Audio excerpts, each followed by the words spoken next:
Welcome one, welcome all to another matchup in the Collegiate Cubing Championship first round. Here we have Vanderbilt versus Alabama, the Commodores from Vanderbilt University, and the Crimson Cubers from the University of Alabama. How's it going, everyone?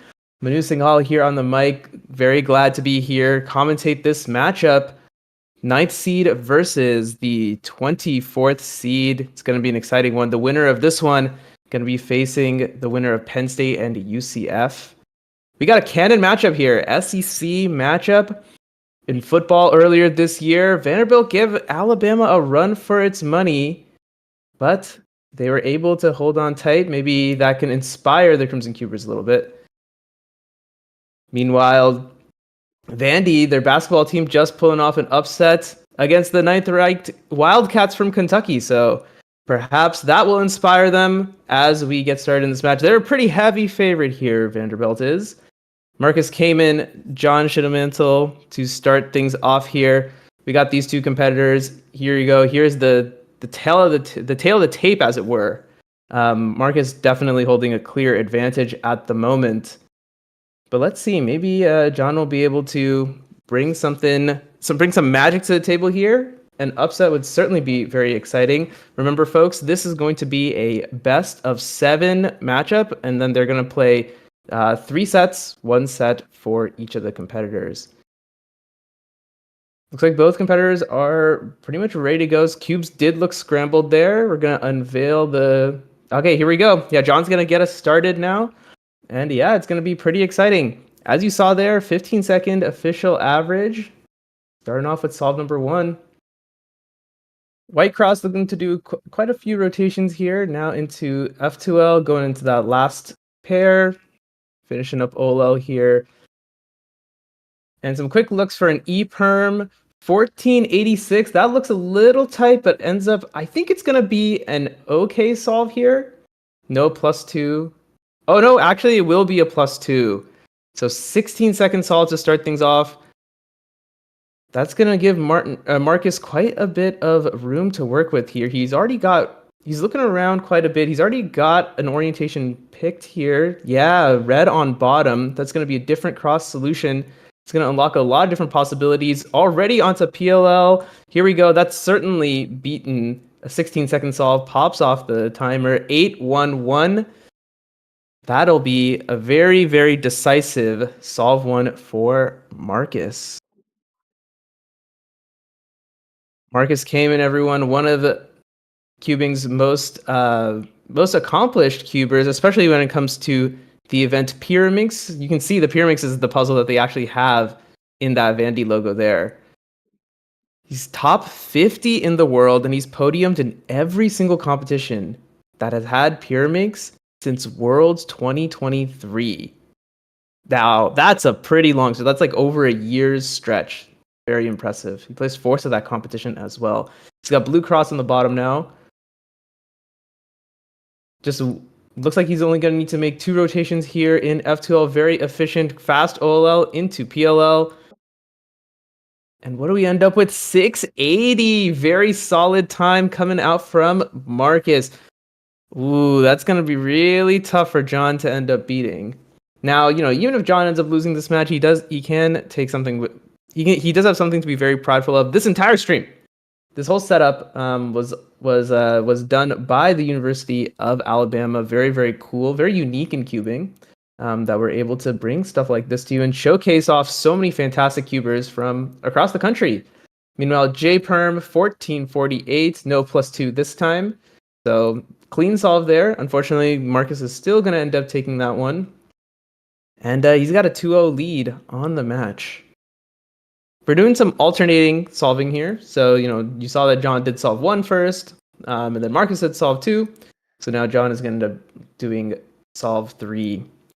The color neutrality is definitely interesting. Definitely gives a little bit of an extra advantage to Marcus, depending on how far you can look into inspection. It's something that's people have been debating a little bit as of recent.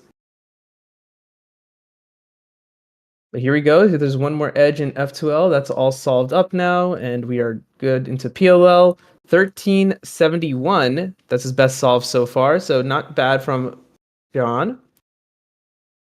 Marcus will need probably his cube to explode or something, but you never know. Something like that could happen.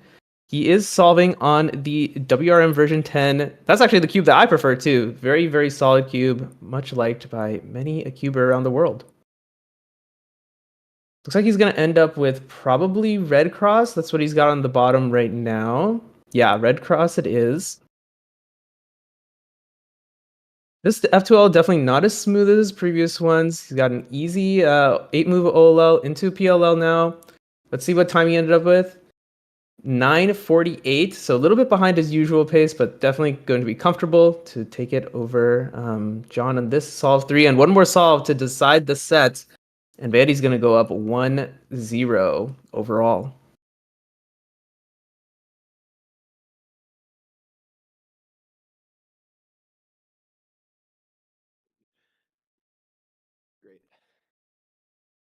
Looks like that one ended up being a misscramble of sorts, so Marcus has grabbed another cube now. Trying to get it into the cube cover there. That one, okay. That one looks all good. So we're ready to go. Both competitors should be good for solve number 4, the deciding solve in this very first matchup.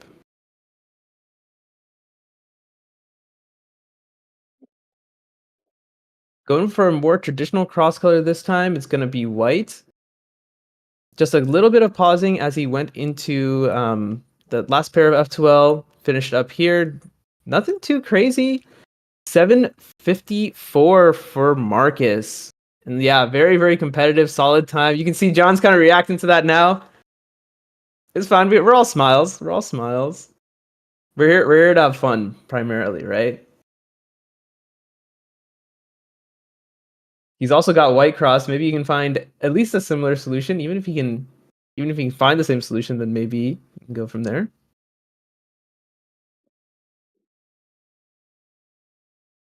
All right, there we go. So it's finished up with F2L. Now here's OLL. And looks like he ended up with Y-perm for PLL. 1357. So John actually ended up being decently consistent in this average here, but that's going to be the set for Vandy, and Marcus came in, everyone. Thanks. A well-fought set from John, but he couldn't really stand up to Marcus, who ended up getting a 7.98 mean across his 4 solves here. John, a little bit better than double that 14.63. Started off kind of rough with that +2. Kind of found a little bit of a groove, but unfortunately was not a match for Marcus Kamen. And that's going to be set number 1 already in the book. So things move fast in Cuban, all right? And we're going to go ahead and get started for our second set of competitors here.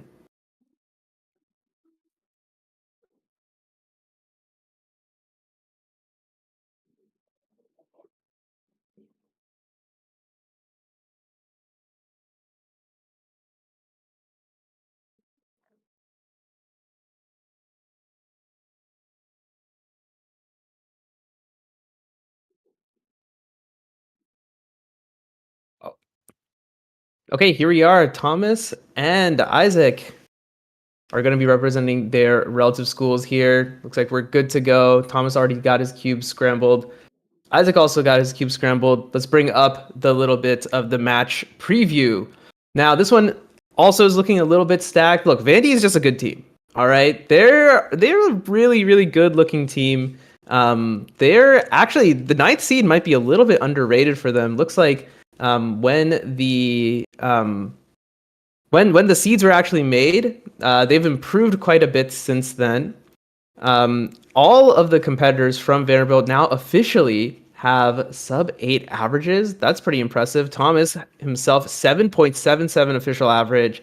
That's good for top 1,000 in the world. And, you know, you might be like, top 1,000, who really cares? Like, there's like 1,000 people that are going to be better. No. Top 1,000 is like the top 0.4% of all registered speedcubers in the WCA, all right? So there's nothing to scoff at whatsoever. Very skilled competitor. And to be able to pull it off in a competition too is pretty impressive.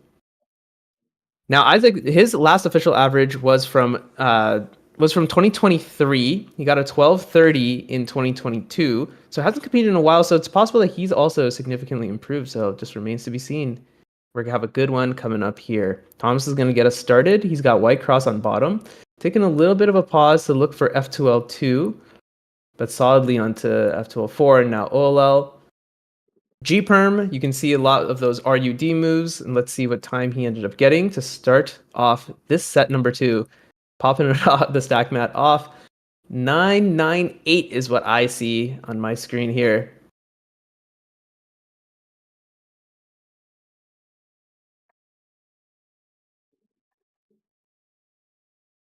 All right, here we go now. Isaac, a freshman studying aerospace engineering. He's going to be solving on the GAN 11M. He's also already pausing, taking a look on that first pair. Certainly nerves are playing a little bit of a factor here.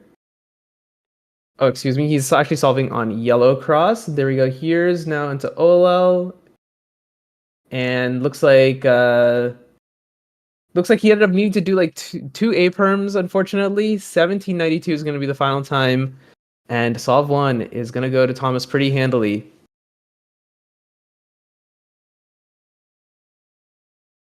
With solve 1 in the books, Isaac is going to be scrambling his cube for solve number 2.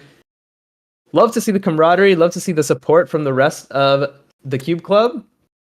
Just hyping up your boy, right? What can he bring on solve number 2? There are, that white cross looked particularly good. Looks like he actually ended up not even using his full inspection time. MU to M2 to solve his cross at the very end there. And a lot of moves for F2L, but now he's on to PLL. Looks like he ended up doing J-Perm into M-Perm, perhaps. 1450 is his time on solve number 2. Thomas is ready now. He's ready for inspection. You can see he has the exact same scramble with those, all the F2L cross pieces already oriented. Looks like he can just do, yep, exactly. From his perspective, it was like, I think R, D2, R prime. And by the time I finished talking about cross, he finished the solve already. Looks like he was kind of pumped with it. Little fist bump there. And 731. Nice. That was a good looking solve all around. That's the magic of getting, when you get all of your your cross edges oriented, it makes it so much easier to inspect as to what's going to happen in your first pair, even sometimes second pair. A lot of these competitors, especially at the higher levels, able to see deep into the cube. And that just makes it that much easier. It's a lot less thinking that you have to do. You can turn faster, and while you're turning, you can look even further into the cube. That's why look ahead is really, really, really important in cubing. Solve number 3 now. Doesn't have the exact same advantage as in solve number 2. Ooh, interesting. Had a little bit of a fancy F2L insert, especially on F2L2. Ended up with, looks like edges only PLL at the very end. That means recognize some CP. 863 is going to be his time on solve number 3. And that means that Isaac's got his back against the wall. He's 2 solves down, looking not to lose this match for the University of Alabama. Of course, if Thomas wins this set, he wins the entire match. Looking pretty decent on this one. F2L finished in about 8 seconds or so. He's going to end up 11:47, significantly faster time than his last several solves. Unfortunately, it's not going to be good enough to beat Thomas. Oh, but it's a +2. Man, that's really unfortunate. Thomas is going to end up 3-0. That 11-second solve turned into a 13-second solve. Unfortunate. I guess he's lucky that it didn't end up swinging the flow of the match. The point was going to go to Thomas regardless. Isaac now on solve number 4. Can he take a point away in this match for Bama? You can see him rotating quite a bit here in F2L, trying to align all the edges to make sure he can get a good insert. Looks like he ended up with H-perm 1238. This time no +2. That's going to be his best solve of the set so far. But Thomas, who has an official 7 average, is probably going to be able to beat that without too much difficulty. Just need to turn slow, look ahead, and not make any huge errors, and he's got this all locked up. All right, Thomas now for Vandy's clinching solve. Looking really, really smooth. What did I say about looking ahead and not locking up? Just locking up a little bit at the end. Maybe not super happy with that, but that should do it here. He needs to beat a 12-second solve. 7:33 it is, and that will be the set. That is going to end up being the match. Vandy is going to take this one 4-0, 4-0 in 2 sets. We are going to play the third set out so everyone can get an average time on the scoreboard, but that's going to write it here, and that's going to set things up. Yeah, so as you can tell from the match preview, there was already a little bit of an advantage to Thomas over Isak in the battle of the freshmen. But yeah, here's how it ended up going down: 17, 14, 13, 12 for Isak, 9, 7, 8, 7. Both competitors starting off the gates a little bit stumbly, but finding their groove eventually. Thomas 8:31 mean here, Isak 14:45. Good performances from both, but it will be Vanderbilt that's going to take the set up 2-0, and they're going to advance. They're going to go on to the second round, where they will meet either Penn State or University of Central Florida.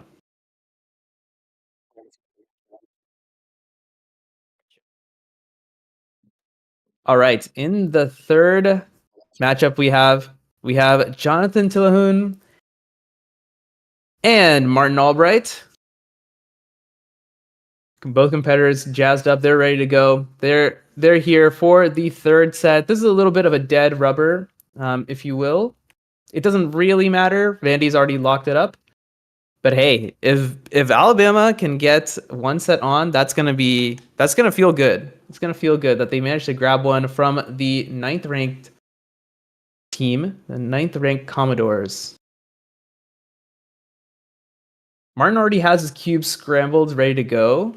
Looks like Jonathan just finishing warming up. Okay, now yeah, he's looking at the scramble now. I think Martin's gonna go ahead and do his solve while we're waiting here. I didn't even get time to pull up the match preview.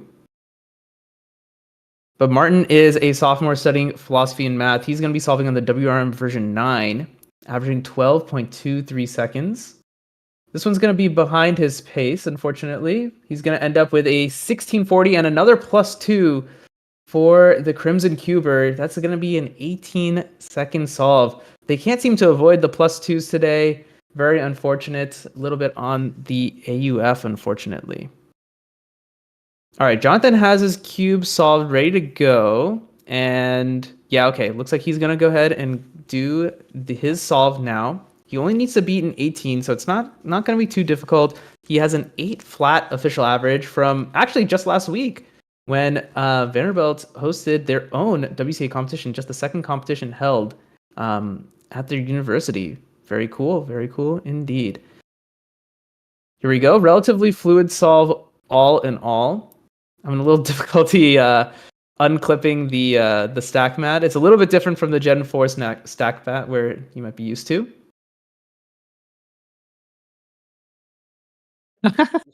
Yeah, I just pulled up the entire mat as a whole. 948 is going to be his solve there. So he's got about half of the time that Martin did. Martin's definitely going to want to improve on his last outing out on the field there. That was a while ago. Looks like both competitors have scrambled. Jonathan is going to need to check to make sure that his scramble is all accurate. In the meanwhile, I am just going to bring up the match preview just so you can take a look here. Jonathan also grabbing 13 medals in WCA competition, 615 personal best average. That's just incredible. That's the level of the solvers we're dealing with here. Vandy's gonna make a deep run in this bracket. If that's my prediction. That's what I'm calling. Solve number 2 now. At this point, it's a little bit of an exhibition. And not just an exhibition, but also they're trying to show off, right? They're trying to let everyone else know that they came here to play.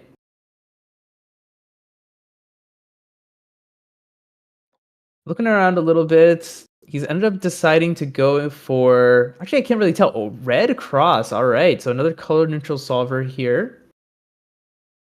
And because of the glare, it's a little bit hard to tell exactly what's going on, but a little bit pausey, a little bit locky. Let's see what Jonathan ended up getting. 1201. Also behind the pace of his usual solving, but maybe that gives Martin just a little bit of an opportunity. Remember, Martin actually has an 1105 official average. And so, he actually has a chance here. He needs to not +2, needs to not lock up. Just needs to kind of lock in a little bit. Ooh, looks like he ended up making a mistake on cross. That's almost certainly going to knock him out of this solve in particular.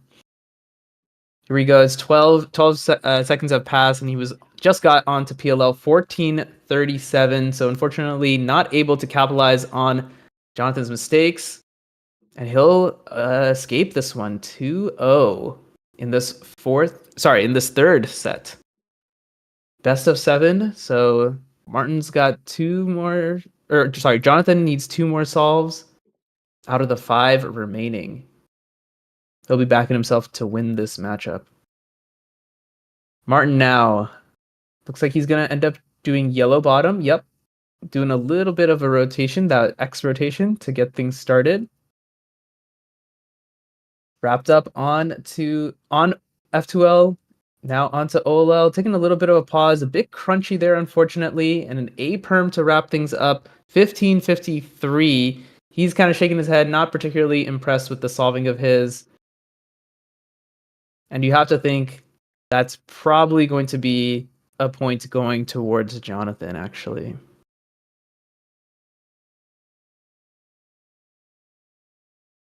Now, he's got green on bottom right now. Will he switch that up? Nope, it is going to be green. His turning is looking really fast, a little bit locky at times, but there's the OLL, very, very simple. And a bit of a long and locky PLL, but let's see what time he ended up getting. There we go. Finally managed to get the timer off the mat. 9:31. That certainly is going to beat Martin's 14. And one more solve. Might be all that remains in this. Is Bama going to take a single solve off of Vandy?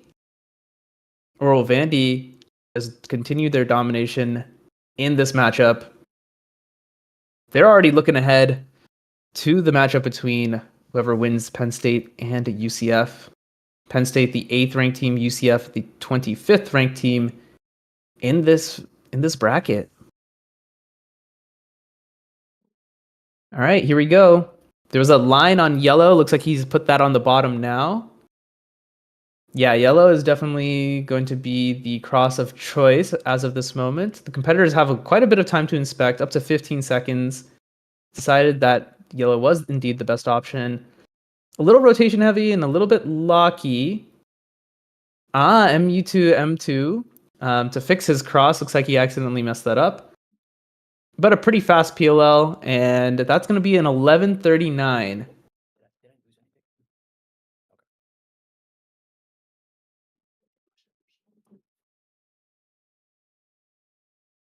11:39 is the time Martin needs to beat in order to grab a point in this match.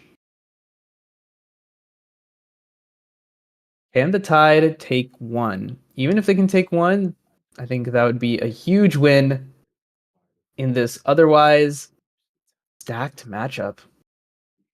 Martin now on the G perm. 1066. There we go. There we go. He's done it. He has grabbed 1 point in this matchup. They're still kicking. University of Alabama.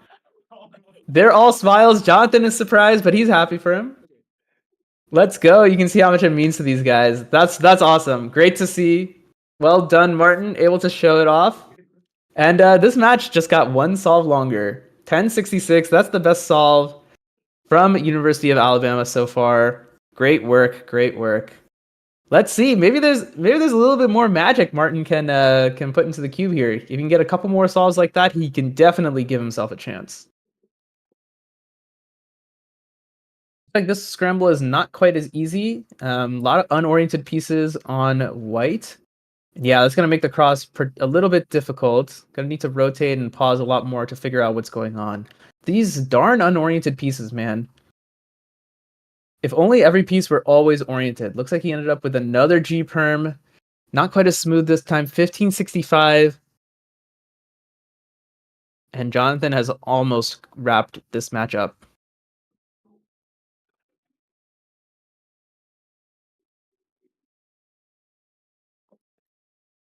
Is this the final solve in this match?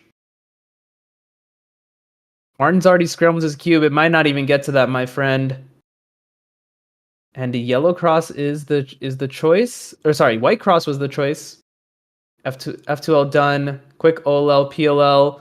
And that certainly looked faster than a 15-second solve. The timer comes off the mat, and 8:65 is the time. That's it. That's going to wrap things up here. 4-1. Vanderbilt sweeps it.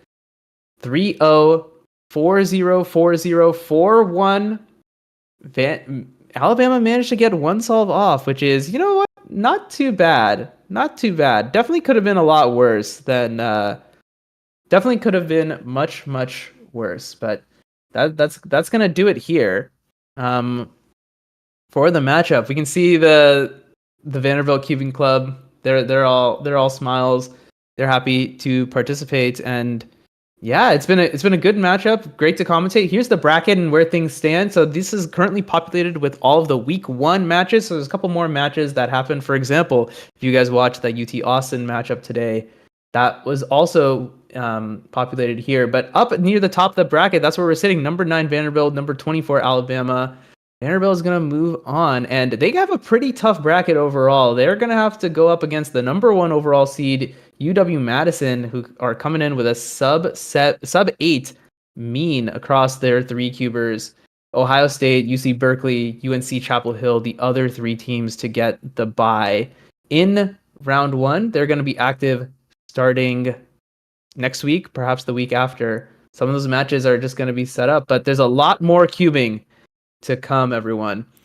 Hope you all have enjoyed this match's rendition of the Collegiate Cubing Championship. Stay tuned. I think there's another match on later tonight, and you can get all the cubing action right here. Stay tuned into the channel. Follow the Instagram. You don't want to miss, dude. You guys definitely don't want to miss these competitor cards that are coming out, because they are looking clean.